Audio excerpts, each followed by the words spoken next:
우리가 잠을 자다가 호흡이 불편해지고 또 시끄러운 소리가 나고 호흡이 정지되는 그런 심각한 상황을 맞이하는 그 원인이 무엇이냐. 우리가 앉아 있을 때, 서 있을 때 또는 깨어 있을 때는 이 혀가 긴장을 하고 있죠. 늘어지지 않습니다. 삼킬 때만 혀가 뒤로 쭉 가면서 혀가 뒤로 가는 게 아니고요. 뭔가 삼킬 때 보면 혀가 쭉 올라오면서 기도가 탁 막힌 상태가 됩니다.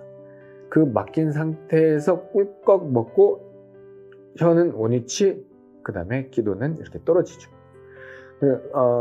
기도는 항상 개방이 되어 있고 삼킬 때만 닫힙니다. 근데 자는 동안에는 이렇게 누워있으면 이렇게 내려와서 기도가 좁혀져 버리죠. 이 문제를 해결해야만 근본적인 문제가 해결됩니다. 그런데 잠을 잔다는 것은 어찌 보면 모든 근육이 다 늘어지는 거기 때문에 이 늘어지는 것을 못하게 하면은 잠을 잘 수가 없습니다. 그래서 늘어지더라도 기도가 막히지 않은 방법으로 아래턱을 앞으로 이렇게 빼줬는데, 그게 좀 불편한 사람들에게는 바로 기구를 끼워서 혀를 딱 잡아버리면 이렇게 해도 혀가 떨어지지 않겠죠.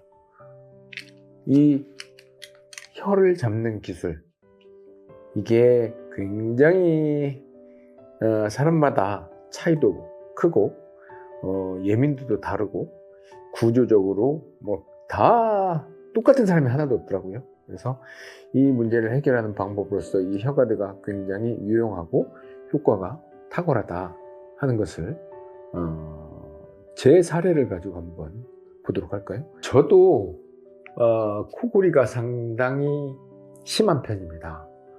저의 코골이 원인은 턱이 작거나 구강이 작거나 기도가 좁거나 그 원인이 아니고요. 제가 혀가 좀 많이 큽니다.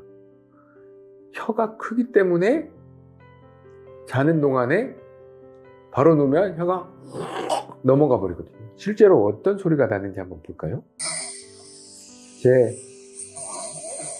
아무것도 안 하고 자면 이렇게 좀 시끄러운 소리가 납니다.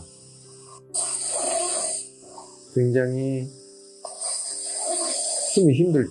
이처럼 숨이 굉장히 힘들게 들어가는 상태에서 잠을 자게 되면 당연히 잠도 제대로 못 잔 것 같고 왠지 피곤하죠. 자, 그 다음에 요거는 혀를 잡고 아래턱을 이렇게 유지시키는 거예요. 뒤로 떨어지지 않게 잡아준 겁니다.